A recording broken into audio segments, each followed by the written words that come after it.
Bienvenue pour ce deuxième meet-up organisé par Solibre. Le premier qui avait eu lieu il y a exactement 2 mois était avec un certain nombre de personnes qui développent de l'open source depuis Toulouse. Donc, c'était plutôt pour mettre en avant quelques profils. Ce deuxième meet-up, on a 4 speakers, donc David Siama de Organize, Philippe Charrière de GitLab et Thomas Froment de Thales et Florence Zara de Enix. Le thème aujourd'hui, c'est l'inner source et globalement, comment transposer les bonnes pratiques de l'open source dans l'entreprise. 2 mots sur Solibre. Donc, Solibre, c'est l'association des professionnels de l'open source en région Occitanie. Aujourd'hui, dans les speakers, je pense qu'on n'a qu'un Occitan. Donc, c'est David Siama. Mais on a ouvert à 2 Parisiens, donc Thomas et Florent, viennent de Paris, et Philippe est de la région lyonnaise. On a démarré pendant le confinement cette série de meet-up avec l'idée que voilà, l'open source, d'habitude, Solibre organise un événement annuel qui est les rencontres régionales du logiciel libre. Et on a voulu quelque part renouveler un peu le format en essayant d'organiser quelque chose de régulier et en essayant aussi de taper sur différentes thématiques autour de l'open source. Donc, il y a les gens qui font l'open source, ça c'était le premier meet-up. Ce deuxième, c'est vraiment comment l'open source, finalement, depuis 30 ans, a mis en place des pratiques qui aujourd'hui, en termes de transformation digitale, etc., peuvent s'avérer pertinentes pour toute l'entreprise en termes de collaboration, de travail à distance, etc. Mais ce que je vous propose, c'est de fermer cette conclusion. Je vais arrêter de partager mon écran et je vais proposer à David Siama de Organize. Voilà, hop. On t'entend, on te voit et je propose que tu partages ton écran.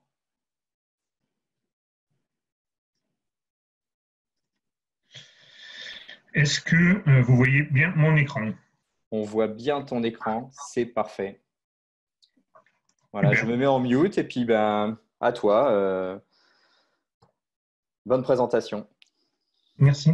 Donc, merci Gaël pour l'invitation déjà. Donc, moi, je vais commencer ce meet-up en vous présentant comment on peut s'inspirer des pratiques de l'open source et des projets open source pour travailler à distance. Donc, c'était de circonstances pendant les dernières semaines et ça va le rester encore pendant un petit moment. Donc, ça me semblait tout à fait intéressant de faire cette présentation aujourd'hui. Donc, juste une présentation en ce qui me concerne et de la société que je représente, qui est Organize. Donc, on a créé Organize en fin 2019 pour accompagner les entreprises dans la mise en place du travail à distance. Et moi, par le passé, j'ai été depuis toujours impliqué et intéressé par les projets open source et par l'open source en général, en étant committeur et project lead sur différents projets. Et j'ai toujours essayé de voir comment on pouvait intégrer les mécanismes des projets open source dans la gestion des équipes de l'entreprise parce qu'il y a tout un tas de bonnes pratiques et d'idées qui rendent les équipes plus performantes dans l'entreprise. Donc, pour commencer, on part d'une étude qu'on a fait chez Organize à la fin de l'année dernière sur quels sont les défis du travail à distance. Donc, on a interviewé pas mal de monde. Donc, c'est plus de entre 100 et 200 entreprises fin d'année dernière sur quels étaient leurs défis quand ils travaillent à distance. Sur cet ensemble de défis, on retrouve 84% des défis qui sont organisationnels et qui sont présentés là. Les 16% restants sont plutôt des défis techniques, les outils, la connexion et autres. Et sur ces défis organisationnels, on retrouve, donc il y en a 8 ici, il y en a globalement 7 qui dépendent du groupe. Et donc on va voir, donc bon, je ne vais pas les passer en détail, mais bon, globalement, on va les parcourir dans la présentation. On va s'attarder sur ces 7 défis organisationnels qui dépendent du groupe et voir comment les projets open source évitent ces écueils-là, sachant que les projets open source fonctionnent à distance depuis des années et la plupart, enfin un certain nombre marchent très bien. Donc on va voir comment on peut intégrer ça dans nos équipes. Donc, sur la première catégorie de défis qu'on rencontre dans le travail à distance, c'est la problématique du management. Un certain nombre de personnes disent voilà, quand on est à distance, on perd un peu un certain nombre d'accompagnements ou du moins c'est plus difficile de manager à distance. Donc, comment les projets open source adressent ce problème-là? Donc déjà, c'est en approchant le management de manière un petit peu différente, on va dire, de peut-être un management traditionnel. Pour travailler à distance, il faut être coordonné. Et la première manière de coordonner, c'est d'avoir un projet, une vision commune des choses. Donc globalement, c'est savoir, on va partager quand on est dans un projet open source, un objectif commun, un projet commun qui est d'atteindre tel release, tel milestone en commun. Donc c'est très important quand on veut être efficace à distance de bien travailler ce projet-là et de faire en sorte que ce projet commun, cette vision, soit vraiment applicable à l'ensemble des salariés. Chose que des fois, on perd un peu de vue quand on dirige une entreprise et où on peut des fois avoir des projets qui deviennent simplement techniques ou financiers et où du coup, un certain nombre de collaborateurs n'arrivent pas forcément à s'identifier. Donc, la première bonne pratique quand on veut être efficace à distance, c'est vraiment de travailler cette vision, ce projet commun. Deuxième aspect du management qui est adressé par les projets open source, c'est le leadership. Donc, la particularité des projets open source, c'est que ce n'est pas une entreprise, donc il n'y a pas de lien de subordination. Donc, ça, c'est un aspect particulier parce que quand on est dans une entreprise, voilà, la relation avec le manager, des fois, peut être un peu biaisée. Des fois, le manager peut s'appuyer sur ce lien de subordination pour être un peu directif. Des fois, le salarié peut se sentir obligé de faire un certain nombre de choses de par ce lien-là. Donc, ce qui est important pour travailler à distance, c'est essayer de changer un petit peu cette posture de management et passer vraiment sur un mode de leadership où on essaie d'effacer ce lien de subordination pour faire en sorte d'être présent, pour aider les collaborateurs dans ce projet qu'on cherche à atteindre, plutôt que de les diriger, de les contrôler de manière ferme. Donc, encore une bonne pratique à adapter dans l'entreprise, vraiment sur cette posture de management. Un des défis majeurs du travail à distance, c'est la confiance. Donc, comment les projets open source arrivent à établir la confiance au sein d'une communauté alors que les gens ne se connaissent pas. Souvent, donc, quand on parle du travail à distance avec les entreprises, oui, mais la confiance, quand on est à distance, comment on peut savoir que les gens travaillent, comment les gens ils vont se sentir impliqués, est-ce qu'ils ne vont pas être détachés est-ce que voilà, on va pas suspecter l'autre de ne pas faire ses tâches ou d'aller faire son sport entre midi et deux, sur les horaires de boulot. Donc, comment ils arrivent à faire ça? Donc, déjà, pour rétablir la confiance dans un groupe qui est distribué, c'est être transparent. Donc, c'est déjà montrer aux personnes, là, parce que la confiance, elle va dans les deux sens, c'est de la part du groupe vers les individus et des individus vers le groupe. Donc, déjà, il faut que le groupe il puisse établir la confiance avec les individus. Et pour faire ça, c'est très important d'être transparent. C'est-à-dire, sur un projet open source, ce qui est fait, c'est que les décisions sont prises par le groupe et sont transparentes, rendues publiques. Et d'ailleurs, les projets open source qui marchent moins bien sont souvent des projets qui ont un peu une gouvernance qui est un petit peu plus obscure. Donc, pour travailler à distance, bien travailler cette transparence-là et principalement, c'est supprimer les freins pour accéder à l'information. Il faut faire en sorte on puisse accéder à l'ensemble des informations qui permettent d'effectuer son travail. que ça soit facile de trouver cette information-là. Donc ça, c'est un premier moyen d'établir la confiance. Donc, ça, c'est le défi majeur qu'on retrouve au niveau de notre enquête, qui est pour 30% des défis, c'est la communication. Donc, comment on arrive à bien communiquer quand on est à distance? Parce que ben voilà, quand on est dans l'entreprise, c'est facile de parler avec son collègue à travers l'open space ou de se déplacer pour aller dans un autre bureau et discuter. En open source, on ne peut pas faire ça. Et donc, l'open source s'appuie fondamentalement sur une communication qui est asynchrone. On ne peut pas présupposer que la personne en face, elle est là, de suite disponible pour interagir sur notre problème. Et donc, du coup, on découple les problèmes, on est sur des tâches sur lesquelles on va pouvoir travailler, on ne va pas attendre forcément une réponse immédiate de la part de la communauté. Et en fait, ça, c'est une des pratiques qui, si on le met en place dans l'entreprise, va vraiment permettre de travailler, de franchir un cap dans l'efficacité en travail à distance. Donc, pour être plus efficace à distance, il faut arriver à identifier les contraintes synchrones, c'est-à-dire les moments où on se sent obligé de travailler en synchrone et attendre la réponse d'un collaborateur, et forcer la compatibilité au maximum avec la synchrone. Après, on va garder des moments de communication synchrone, mais il faut qu'ils soient vraiment réduits au minimum et qu'ils aient un sens qui soit réfléchi. Donc, en termes de communication, un autre aspect qu'on pitch pas mal quand on aide les entreprises à passer en travail à distance et qui est très bien appliqué dans les projets open source, c'est la culture de l'écrit.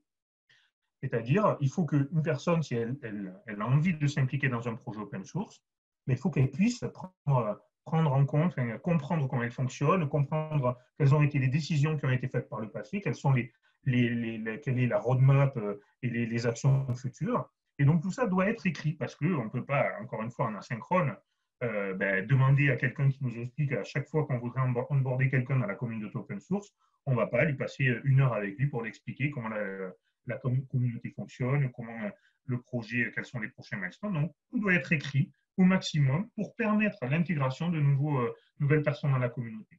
Et donc, de la même manière, dans l'entreprise, tracer la plupart des choses par écrit, les tâches, la documentation, on va dire, dans un espace documentaire et collaboratif, et après les tâches dans un bug tracker ou un issue tracker, permet aux personnes externes, nouvelles, ou des équipes qui changeraient dans l'entreprise, de facilement s'intégrer. Donc, un autre élément, un autre des défis du travail à distance, c'est la culture. Et ça aussi, c'est quelque chose sur lequel les projets open source arrivent à travailler, à construire une culture commune avec des personnes qui ne font pas partie d'un groupe a priori, qui soit local ou même une entreprise. Et donc, comment les projets open source adressent cette problématique de la culture? Donc, au-delà du projet commun que je vous ai décrit au départ, il y a l'aspect les conférences. Donc, les conférences, ce n'est pas juste pour parler d'un point de vue technique, mais c'est aussi pour créer du lien. Et donc, dans les conférences que vous avez de projets open source, souvent, vous avez toute une partie donc, où vous allez aborder des sujets techniques, des sujets de créativité, de réflexion commune, parce que donc, on sait qu'en présentiel, ces sujets-là peuvent être intéressants à aborder voilà, de manière en présentiel, de la partie créativité et discussion technique, mais il y a aussi toute une partie animation et création de liens avec des discussions en dehors des conférences techniques qui peuvent se créer et qui permettent de créer une culture du projet open source. Donc ça, dans les entreprises, il faut aussi créer ces moments où on se retrouve.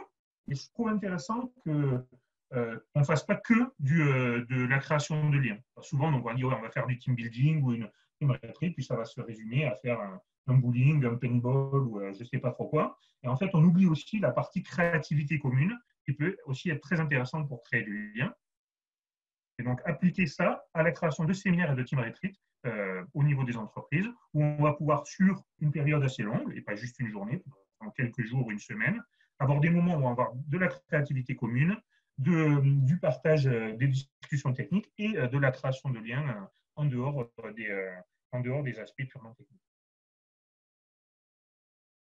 Autre aspect de la culture, c'est l'aspect prédictibilité. C'est-à-dire quelles sont nos règles de vie communes. Quand on est en présentiel, souvent on va on va se laisser porter par le groupe, c'est-à-dire ben, vous allez avoir une culture du bureau avec des gens qui vont avoir une manière de parler, d'interagir. Et donc, vous laissez un peu porter votre culture du comportement, des règles de vie communes. Et donc, ça peut fonctionner, mais ça peut ne pas fonctionner. Dans les projets open source et à distance, ce n'est pas possible. Donc, il faut définir quelles sont nos règles de vie communes. Et donc, la création d'un code of conduct, que ce soit pour les conférences, mais aussi dans la vie de tous les jours du projet open source, permet de cadrer ce que le groupe est prêt à accepter ou non. Et ça, dans la communication, c'est très intéressant parce qu'au moins, vous mettez des règles que les gens peuvent lire, peuvent comprendre et peuvent savoir ben voilà, qu'on ne peut pas parler de tel sujet ou que si on utilise telle manière de parler, ça va potentiellement choquer les personnes.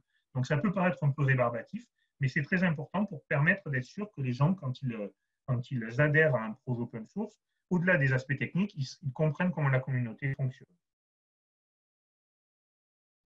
Et enfin, donc, sur les aspects, la dernière catégorie de défis que je vais aborder aujourd'hui, c'est sur la partie méthode, c'est-à-dire comment on travaille ensemble. Donc, là encore une fois, la prédictibilité est très importante au niveau des projets open source.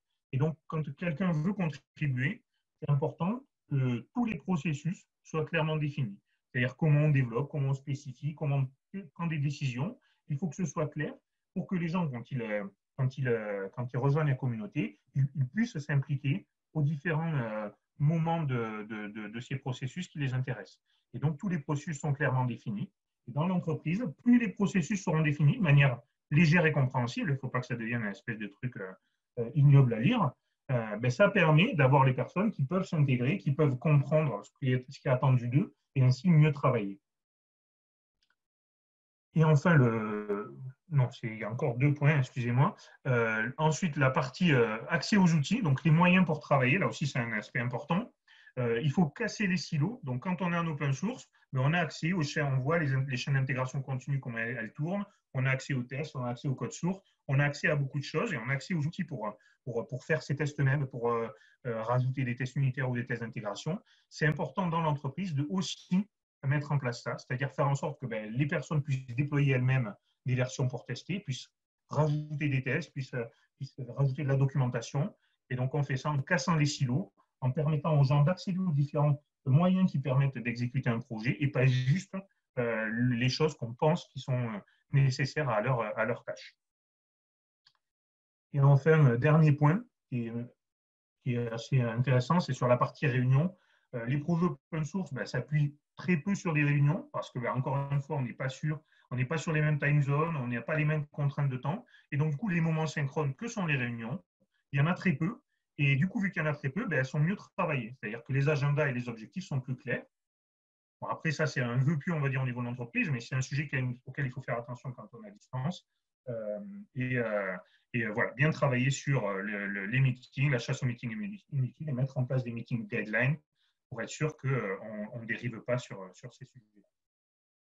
Donc voilà, donc juste en conclusion, j'ai essayé d'aborder un certain nombre de sujets. Ce n'est pas exhaustif la présentation que je vous ai faite, donc j'avais juste un quart d'heure, donc je suis allé à l'essentiel. Mais l'idée, là, c'était pour vous montrer que sur les projets open source, ils arrivent à mettre en place les éléments qui permettent à collaborer et à co-construire. Tout ça en créant une communauté qui partage du sens. Donc, on retrouve là le sens au travail, le sens dans le projet qui est intéressant, avec la partie vision et échange, la motivation. Donc, on sait quel est l'objectif à atteindre et on est motivé pour l'atteindre. Et on sait comment pouvoir l'atteindre nous-mêmes en étant autonome. C'est-à-dire que j'ai peu de dépendance avec les autres pour atteindre l'objectif. Donc, ça, c'est aussi un élément important pour être efficace à distance. Et enfin, la création d'un collectif en ayant tout un tas d'échanges et d'animation qui nous permet d'atteindre cette étape. Donc voilà, si vous arrivez à mettre en place ça au niveau de votre entreprise, vous serez plus efficace globalement, mais aussi beaucoup plus efficace en travail à distance. Donc voilà, donc juste pour la suite, si vous voulez aller remplir notre enquête pour qu'on continue un petit peu à recueillir des infos sur le marché, ça nous intéresse. Et puis je vous ai mis quelques liens sur nos solutions que je vous invite aussi à parcourir. Donc voilà, je vous remercie et s'il y a des questions, on les prendra un peu plus tard, je crois. C'est ça, Gaël? Oui, merci beaucoup David pour cette présentation, c'était vraiment intéressant. Et effectivement, on peut peut-être prendre une question Le temps que Philippe, qu'on bascule sur Philippe. Non? Bon, Philippe a été rapide. À la limite, David, tu arrêtes de partager ta vidéo. A priori, c'est bon. A priori, c'est bon, mais je peux attendre s'il y a des questions. Il n'y a aucun souci. Ok, ben c'est bon. Eh ben, donc, le deuxième speaker, c'est Philippe Charrière de GitLab, qui va nous présenter l'approche de GitLab, ce que GitLab raconte autour de l'inner source. Juste un commentaire là-dessus, c'est que je pense beaucoup d'entre nous ont appris, ont entendu parler de l'inner source par le petit fascicule qui avait été fait par PayPal et qui était très pro GitHub. Donc, c'est aussi, je pense, pour ça que c'est intéressant d'avoir ton point de vue et de voir un peu ce que GitLab peut raconter sur ce sujet. Donc, à toi, Philippe, tu as aussi une quinzaine de minutes. D'accord, alors je vais essayer de ne pas être trop pipelette. Vous voyez tous mon écran? On voit ton écran, c'est bon. Super. Alors, eh ben, c'est parti. Je vais mettre un chrono, comme ça je suis sûr de ne pas faire de bêtises. Donc bonjour, je m'appelle Philippe Charrière. Merci à Solib de me recevoir, bien sûr. J'ai commencé à entendre parler d'Inner Source en 2016 via justement le fascicule dont tu parlais, Gaël, que je distribue à tout le monde dans des confs, donc chez un précédent employeur. Dans le logo, il y a un mix entre un chat et un poulpe. J'étais très vite séduit par ce modèle-là, parce que moi, je venais de la SS2I, je n'étais pas trop habitué à ça à l'époque. Et du coup, après, ensuite, j'ai eu la chance de le pratiquer dans mes expériences suivantes, notamment chez Clever Cloud, chez qui je suis passé quelques années, et ensuite chez GitLab, que j'ai intégré il y a un peu plus de 2 ans maintenant. Donc, mon job, c'est Technical Account Manager. Globalement, ça sert à faire le lien entre le client et GitLab et être sûr que le client est content et se porte bien. Donc, aujourd'hui, j'ai tenté l'exercice de vous présenter ma compréhension globale de ce qu'est l'inner source selon GitLab. Et c'est un sujet sur lequel j'échange souvent avec mes clients qui sont donc des entreprises. Alors, slide suivant. Hop. Donc, petite définition de l'inner source pour plonger, on va dire, dans le vif du sujet. En une seule phrase, ça serait que l'inner source, c'est une pratique qui consiste à s'inspirer des projets open source pour développer ses propres projets et d'en utiliser les bonnes pratiques pour améliorer la qualité finalement de ses produits finaux. Si l'objectif est d'atteindre une meilleure qualité, on s'aperçoit à l'usage que pratiquer ce modèle-là, l'inner source, ça installe une sorte de cercle vertueux dans votre entreprise. Donc, je parlais de bonnes pratiques.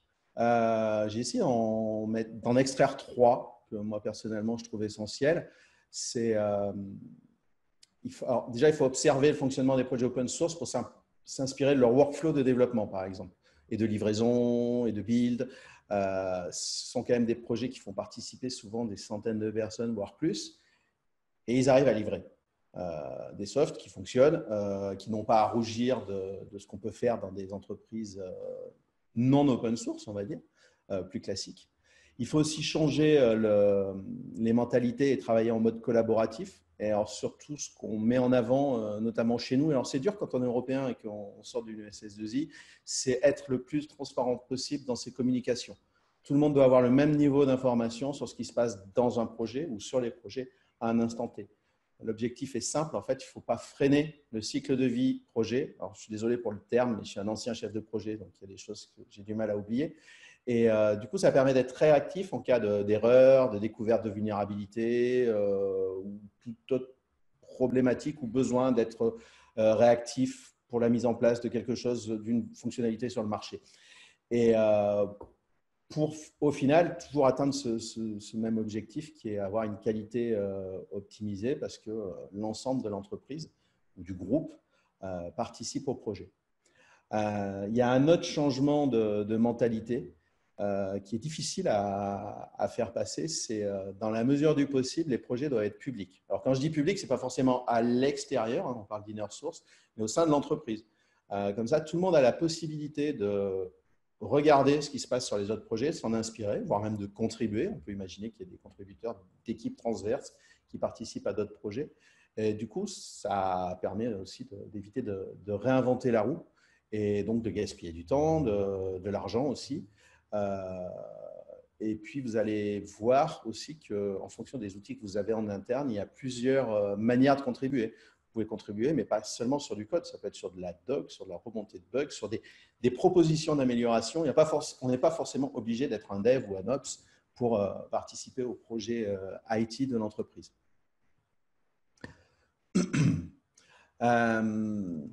Si je devais citer les caractéristiques idéales d'un projet inner source, alors je vais me répéter souvent en fait, c'est que ces projets doivent être open, enfin accessibles à tous dans le cadre de l'entreprise. Alors, il y aura toujours des problématiques de confidentialité ou de secret défense, mais ça se traite par l'exception. On n'a pas toujours le choix. Le modèle que vous mettez en place doit être souple, ne doit pas être figé ni extrémiste. En fait, c'est le bon sens qui aide le mieux, le plus souvent, et vous devez mettre un modèle qui vous correspond. Ce modèle doit être collaboratif, sinon ça ne marchera pas. Il doit être efficace, sinon ça ne sert à rien de toute façon. Ça veut dire que vous devez vérifier l'efficacité du modèle. Donc pour cela, il faudra probablement mettre des métriques adaptées pour suivre les améliorations. Alors les outils peuvent proposer des métriques, mais à vous aussi de trouver les métriques qui vous correspondent le plus. Et si ça ne fonctionne pas, c'est-à-dire que votre modèle n'est pas efficace, posez-vous les bonnes questions. Vous avez peut-être par habitude insérer des points de friction dans votre processus projet, en voulant à tout prix conserver on va dire des anciennes pratiques. Ou peut-être que vous n'avez pas, alors tout dépend quel est votre niveau dans l'entreprise, mais vous n'avez peut-être pas assez sponsorisé ces bonnes pratiques. Donc, les process qualité qui impliquent des doubles validations écrites par le chef de projet et le responsable qualité avant de pouvoir déployer ne serait-ce que sur l'environnement de test, c'est des choses auxquelles il faut un peu plus réfléchir parce que ça va tout bloquer. Alors, il y a des exemples, il y en a des centaines, ou des dizaines. Alors, chez GitLab, forcément, on y croit et on pratique à la fois l'inner source et l'open source, puisque le cœur du produit ou de l'application GitLab est open source. Et en fait, on applique toutes ces valeurs à la fois dans le cadre sur le développement de l'application GitLab, mais aussi dans notre boulot de tous les jours, que ce soit le marketing, les RH, tous les corps de métier qu'il y a chez GitLab et qui sont assez représentatifs, même si on est très, très IT. Et on en voit les bienfaits tous les jours, mais alors, certes, d'un point de vue collectif, mais aussi d'un point de vue individuel. Au bout d'un moment, vous avez un état d'esprit qui est plus celui que vous pouviez avoir avant, si vous aviez connu autre chose. Excusez-moi. L'inner source, donc ça apporte de nombreux bénéfices. J'ai regroupé ça. Alors, on regroupe ça chez GitLab en 5 domaines pour regrouper ces bénéfices. Donc, il y a premièrement, j'en parlais tout à l'heure, c'est l'efficacité. Les temps de dev vont être plus rapides, mais en même temps, il faut aussi développer plus petit parce que ça va être plus facile à corriger, plus facile à maintenir, plus facile à vérifier. Donc, vous allez être réactif plus vite, d'où le gain de temps. Les processus de revue doivent être facilités et accélérés parce qu'ils sont outillés et ils sont collaboratifs.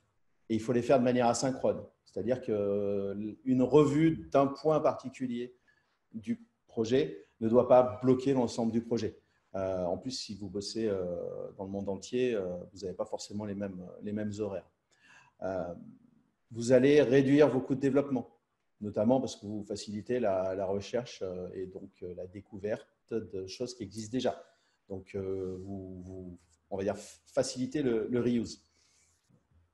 Et puis aussi l'intégration continue, parce que comme tout le monde participe et à un même niveau d'information, ça va permettre toujours d'être plus réactif, de permettre aux sachants de savoir qu'il y a un problème et d'aider plus facilement le reste de l'équipe ou une équipe transverse.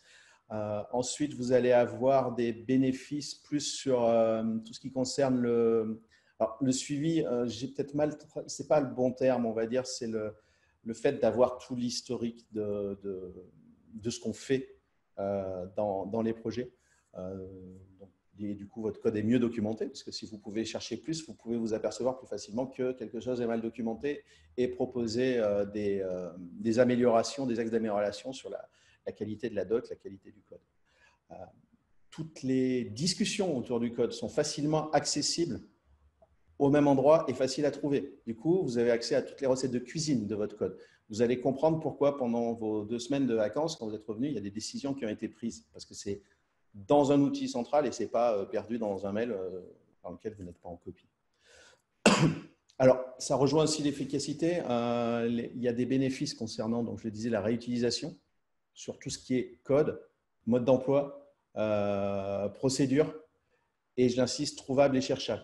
Ces éléments, ils doivent être disponibles à l'ensemble des équipes. Hors problématique de confidentialité et secret défense, il faut faciliter, on va dire, le partage des connaissances et la vie des utilisateurs, donc des équipes. Et il faut qu'elles aient accès à toutes les informations, ne serait-ce que pour savoir qu'il y a eu un problème avec un client parce qu'il ne s'est pas entendu avec le commercial ou je ne sais quoi. Et dans un quatrième domaine est donc la collaboration. Donc, c'est toute la partie partage, comme je disais précédemment, doit être élargie à finalement, alors quand je dis département de l'entreprise, hein, c'est assez générique, mais il faudrait que toutes les équipes, même celles qui ne travaillent pas sur les mêmes projets, puissent avoir accès en visu et en possibilité de proposer des améliorations à l'ensemble des référentiels et de ce qui se passe. Moi, par exemple, je bosse beaucoup, alors je suis plutôt tech, mais je bosse beaucoup avec le marketing pour les aider sur ce qui est traduction de termes techniques de l'anglais au français, par exemple. Pareil pour les commerciaux. S'ils laissent ouvert leurs notes de réunion, ça permet à un technicien, avant de se connecter à un comité de pilotage, de savoir s'il n'y a pas eu des soucis commercialement parlant. Et enfin, l'inner source contribue à améliorer, c'est super important en fait, la satisfaction des équipes. Vous avez plus de liberté pour contribuer. Je ne suis pas un spécialiste Kubernetes, mais j'ai contribué sur la DocCube parce que je trouvais qu'elle n'était pas user-friendly et que c'était trop dur de comprendre ce qui avait marqué. Ça va renforcer aussi le sentiment d'appartenance au projet ou à l'entreprise, à un groupe. Il faut aussi que dans ce modèle-là, il y ait une reconnaissance des efforts. Alors, le fait de communiquer, d'être transparent, ça aide beaucoup à le faire, ça devient automatique. Et du coup, vos efforts, votre travail sont reconnus. Et c'est pareil pour tout le monde, c'est vertueux, ça devient une pratique courante. Le gros du boulot, en fait, dans tout ça, ça va être de faciliter l'adoption du modèle au sein de l'entreprise. Et alors, pour cela, vous avez différents leviers. Alors, on parlait de PayPal tout à l'heure. Alors, ce n'est pas elle qui a écrit le petit fascicule dont on parlait. Madame Silona Bonvald, c'est l'ancienne directrice Inner Source Engineering de chez PayPal, explique que la clé essentielle dans cette adoption, vraiment, c'est la transparence de la com. C'est vraiment le plus important. Si vous n'avez pas accès à l'information quelque part, vous êtes bridé et ça peut vous ralentir. Cette adoption, ces critères, il faudra aussi les défendre auprès des différentes communautés de l'entreprise, mais surtout aussi auprès des managers qui doivent être vos sponsors. Donc, il faut les aider à mettre en avant les principaux apports, on va dire, de l'inner source, qui va être l'ouverture et la collaboration, qui est pour moi, je pense, ce qu'il y a de plus important à défendre parce que ça aide les équipes et les développeurs. Moi, j'étais quelqu'un de très introverti et plutôt timide, mais ça les aide à se sentir à l'aise et à ne pas avoir peur de donner son avis, voire même de pousser ou de proposer une contribution. C'est super important pour avancer. Donc, tous les managers à tous les niveaux doivent encourager ça et décourager, on parlait de silos, donc décourager tout cloisonnement. Et profitez en plus le fait d'accroître le nombre de contributeurs virtuellement sur vos projets. Profitez-en pour mettre en œuvre des revues systématiques et qui vont gagner en qualité et qui vont faire que statistiquement, vous aurez moins de bugs en prod. Et bien sûr, laisser les dépôts ouverts. C'est super pratique quand on reprend un projet. C'est super pratique pour l'onboarding. Pour plein de choses, connaître les décisions de ce qui s'est passé. Alors, je parle de dépôt de projet, c'est du GitLab, mais il faut faire pareil, si c'est possible, avec le CRM, l'outil de ticketing pour faire les liens entre tout ce qui se passe. Et si c'est compatible avec votre activité, réfléchissez peut-être à une plus grande ouverture Et demandez-vous si le fait d'open sourcer, là, carrément, vos projets, ça augmenterait pas encore plus ces avantages apportés. Je pense notamment au nombre de contributions. Donc, pour progressivement, on va dire, éliminer les freins de l'inner source, comme cet effet silotage et que ça devienne une habitude pour qu'on n'y pense plus, il faut cultiver cette habitude de pouvoir contribuer à tout et avoir les mêmes objectifs. Alors, je vais aller un peu plus vite parce que je vois que j'ai été plus pipelette que ce que je pensais et qu'il me reste 1 minute. Chez GitLab, forcément, on met en œuvre ces pratiques pour nous-mêmes et ça s'applique à tout, pas que le code. On a des manuels, on va dire, chacun a un manuel pour le métier qu'il fait et tout le monde peut y contribuer. Et c'est pareil pour les processus, pour les modèles de décision. Et on laisse faire ça aussi par des gens de l'extérieur puisqu'on met tout public, hormis les informations clients, bien sûr. Alors, est-ce que c'est nouveau en France? Non. Alors après, les entreprises ont des fois du mal à s'y mettre parce qu'elles fonctionnent encore beaucoup en silo. Alors quand je dis entreprise, c'est ce que je connais, entreprise française, et qu'elles n'utilisent pas forcément leurs outils à 100% de leurs possibilités. Alors, en plus, je suis un bébé SS2I, donc je sais vraiment de quoi je parle. Mais j'ai quand même quelques exemples intéressants comme Soprasteria. Alors, en plus, j'ai bossé chez Steria en 2011, donc je connais le sujet. Lorsqu'ils ont décidé de rationaliser et optimiser leur software factory, c'est assez récent, en 2017, ils ont commencé par mettre en place un projet qui s'est appelé Inner Source, en fait, pour outiller ou changer les outils existants des pratiques de leur communauté technique qui étaient déjà en place et qui, quelque part, pratiquaient déjà ça depuis plusieurs années, mais avec des outils différents. Et ce qui est assez intéressant, et ça a été vraiment le premier jalon, a été le projet Inner Source avant d'aller plus loin.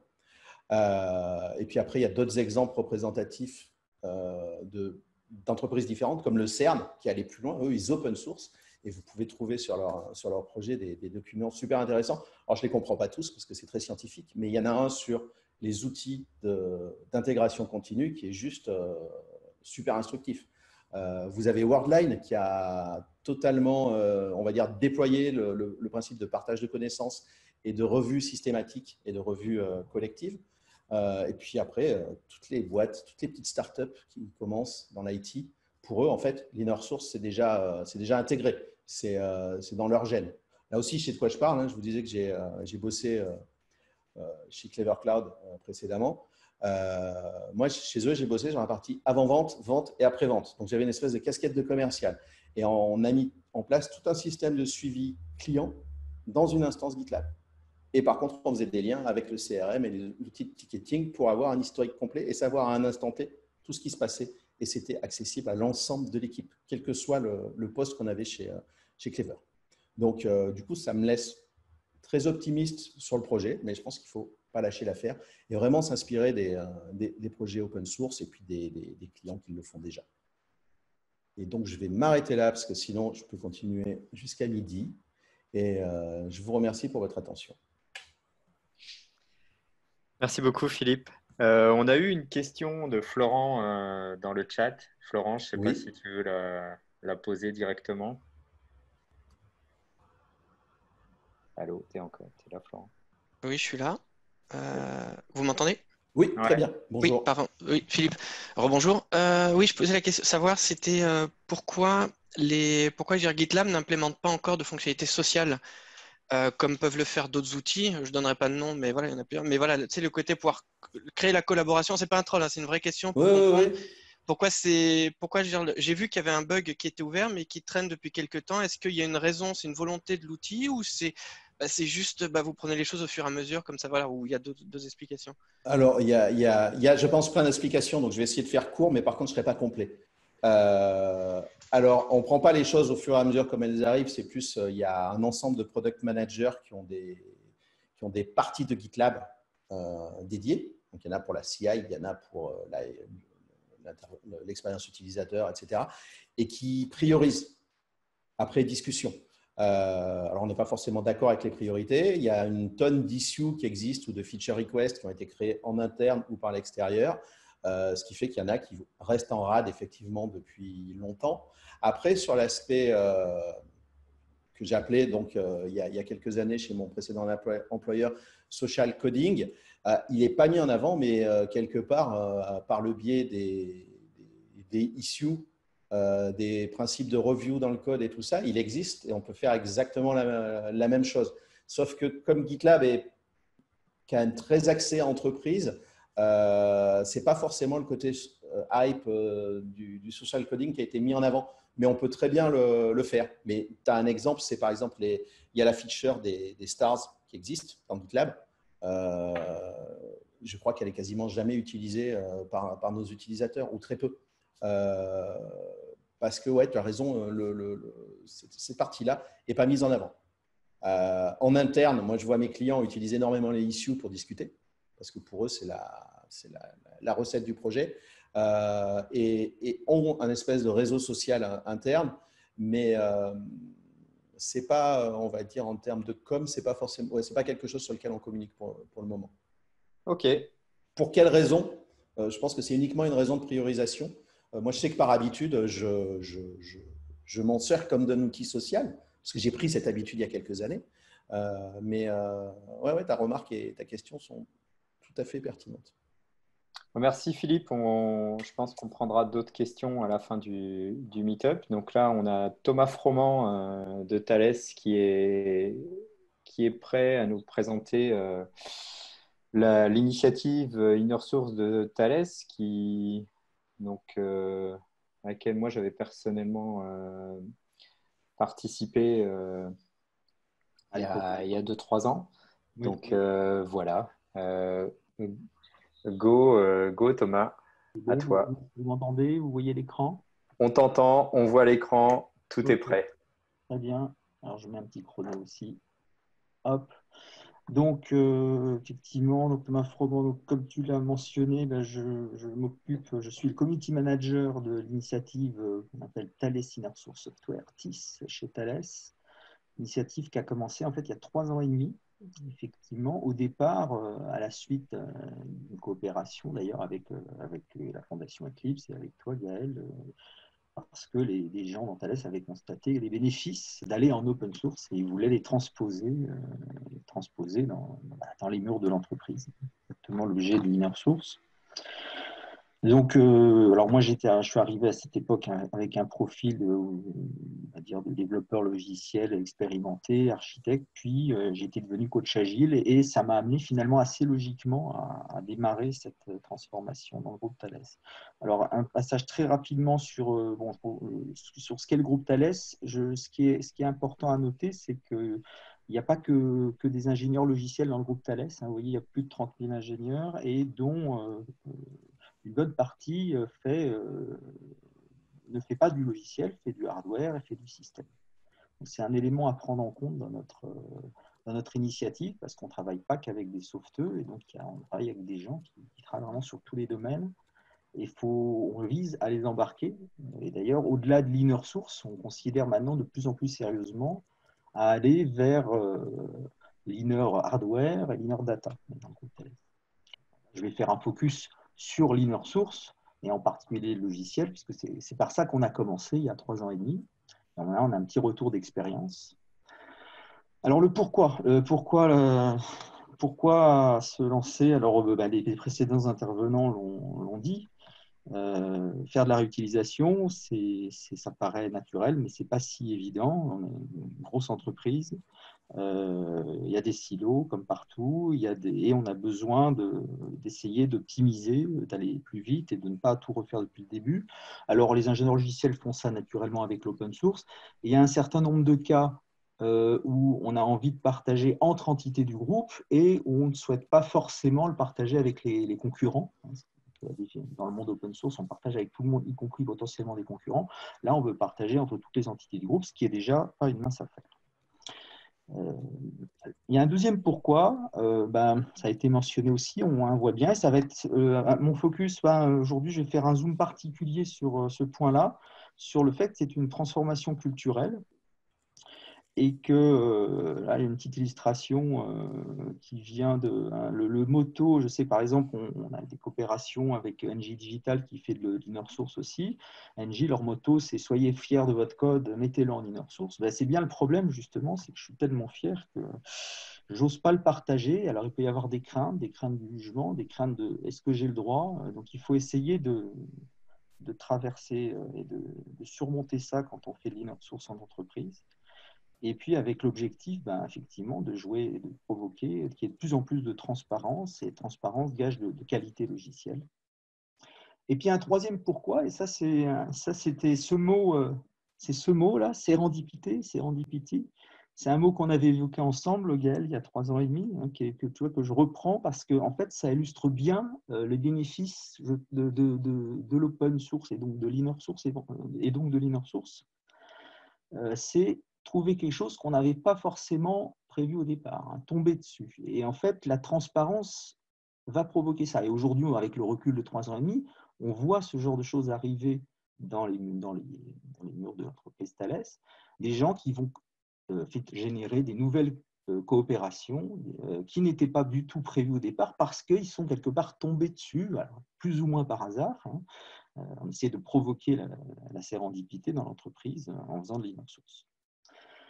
Alors, le retour d'expérience de 3 ans et demi, c'est quand on a commencé cette initiative, on a regardé effectivement ce qui se faisait par PayPal et Inner Source Commons, ce qui se faisait aussi chez d'autres. Il y a d'autres grosses entreprises qui disent faire de l'inner source, et il y en a pas mal qui en font, y compris en France, des petites, des moyennes, d'ailleurs, et des petites entreprises. Et quasiment unanimement, finalement, si on regarde leur retour, leur feedback from experience, là, il ne suffit pas de déployer un outil. Il faut la partie la plus complexe, je dirais, c'est le facteur humain. Et c'est ces valeurs-là qu'on met en avant quand on fait de l'open source, transparence, ouverture, méritocratie.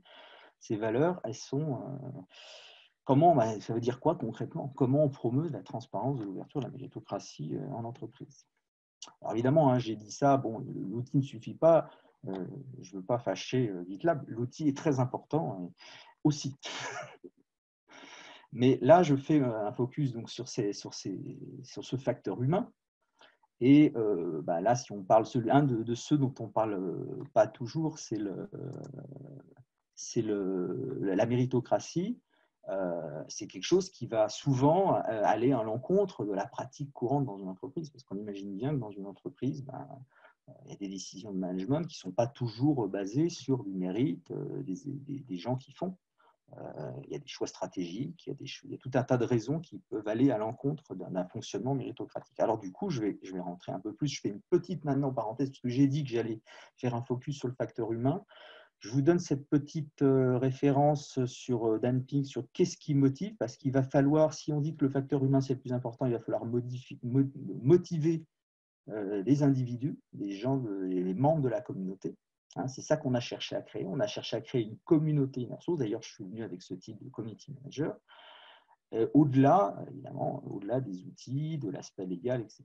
Et donc, qu'est-ce qui peut motiver les individus selon Dan Pink là, qu'est-ce qui nous motive vraiment? Alors, il y a 2 points qui sont bien connus. C'est le sens, le purpose. C'est le sens, c'est la vision. OK, tout le monde comprend ça. L'autonomie, ça, c'est pas évident, mais enfin, on voit bien de quoi il s'agit. Et le troisième, que je trouve particulièrement pertinent dans le cadre de l'open source, c'est mastery, maîtrise. Alors, la comparaison, pour essayer d'expliquer mastery, je pense que c'est la meilleure comparaison, c'est quand c'est des gens qui travaillent à leur instrument de musique. C'est pour ça que j'ai mis quelqu'un qui joue de la guitare. Quand vous travaillez votre instrument, pourquoi vous le faites? Vous le faites pour devenir bon à quelque chose, pour maîtriser ce que vous faites. Et ça, bon, pour devenir bon à quelque chose, il faut travailler et pas toujours en pleine lumière. Les gens travaillent chez eux. Et puis, éventuellement, on va être très motivé quand on veut être bon à quelque chose par rencontrer ses pairs, par rencontrer d'autres gens. Si je joue de la guitare, j'ai envie de rencontrer d'autres gens qui jouent de la guitare, qui vont m'apprendre leurs trucs, qui sont bons aussi. Et puis, j'ai aussi peut-être envie à bout d'un moment d'être récompensé, ou en tout cas au moins de faire un spectacle et de montrer ce que je sais faire à d'autres. Donc il faut générer des occasions de pouvoir exercer cet élément clé de la motivation qui est la maîtrise. Et le logiciel, le développement logiciel ou le développement en général même peut être considéré comme une activité quasi artistique, c'est ce que pensent certains. Et donc, on retrouve des facteurs de simulation très similaires, des facteurs de motivation très similaires entre la pratique d'un instrument et la pratique du développement. Alors, bon, maintenant, je vais vous dire quand même chez Thales, là, je suis parti dans des considérations théoriques. Chez Thales, qu'est-ce qu'on a fait ? Alors, on a quand même mis en place des outils parce que ce n'est pas une mince affaire. À l'échelle d'une grande entreprise comme Thales, mettre des outils collaboratifs qui sont disponibles de partout, qui permettent aux gens de fonctionner selon les principes de l'open source, en transparence, etc. On a mis en place un cadre légal, élément clé, comme dans le monde open source, il y a des licences. Chez Thales, comme même dans le monde inner source, il y a besoin d'avoir un cadre juridique qui permet aux gens d'aller très rapidement et de ne pas commencer par mettre en place un contrat avant de pouvoir réutiliser la moindre ligne de code, ce qui est fait par une autre entité. Et puis, il y a cette communauté qui doit vivre, qui doit être animée avec tout un tas toutes les bonnes pratiques qu'on peut mettre en place dans une communauté. Et c'est là où on retrouve justement les éléments clés de motivation, la reconnaissance, les rencontres entre pairs, etc. Je vais détailler un peu tout ça. J'ai fait un focus justement, puisque là, dans le titre, on avait parlé de méritocratie. Je mentionne quand même quelque chose qui est très important finalement au regard de la pratique inner source. C'est que, vous connaissez ces rôles dans un projet inner source. En général, il y a une core team dans lequel il y a des committeurs, on va dire que c'est les autorités techniques, c'est les gens qui font les revues de code. Et puis nous, on a ce qu'on appelle les PMC. Je crois que c'est le même terme que dans la fondation Eclipse. C'est des autorités, on va dire, projet, produit. Et puis, un beau jour, il y a un contributeur qui rejoint cette équipe, qui est pas forcément, qui la plupart du temps va être d'ailleurs d'une autre entité, d'une autre organisation, et qui souhaite participer. Le principe méritocratique d'un tel projet, c'est que le contributeur, s'il fait une contribution significative, qui a de la valeur intrinsèquement, il peut devenir lui-même un committeur, voire un PMC du projet. Alors qu'au départ, d'un point de vue légal, juridique, organisationnel, le projet a été financé par l'organisation de la core team.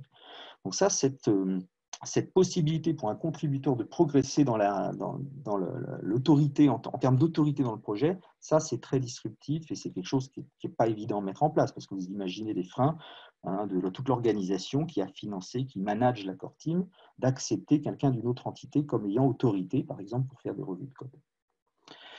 Mais aujourd'hui, aujourd'hui dans Thales, là vous avez un petit overview de tout ce qu'on met en place sur la communauté. Donc des événements, alors j'ai mis quelques liens là, hackathon, des conventions annuelles.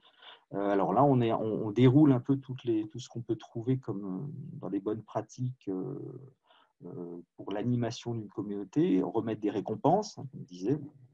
Il faut reconnaître les mérites, les contributeurs les plus actifs.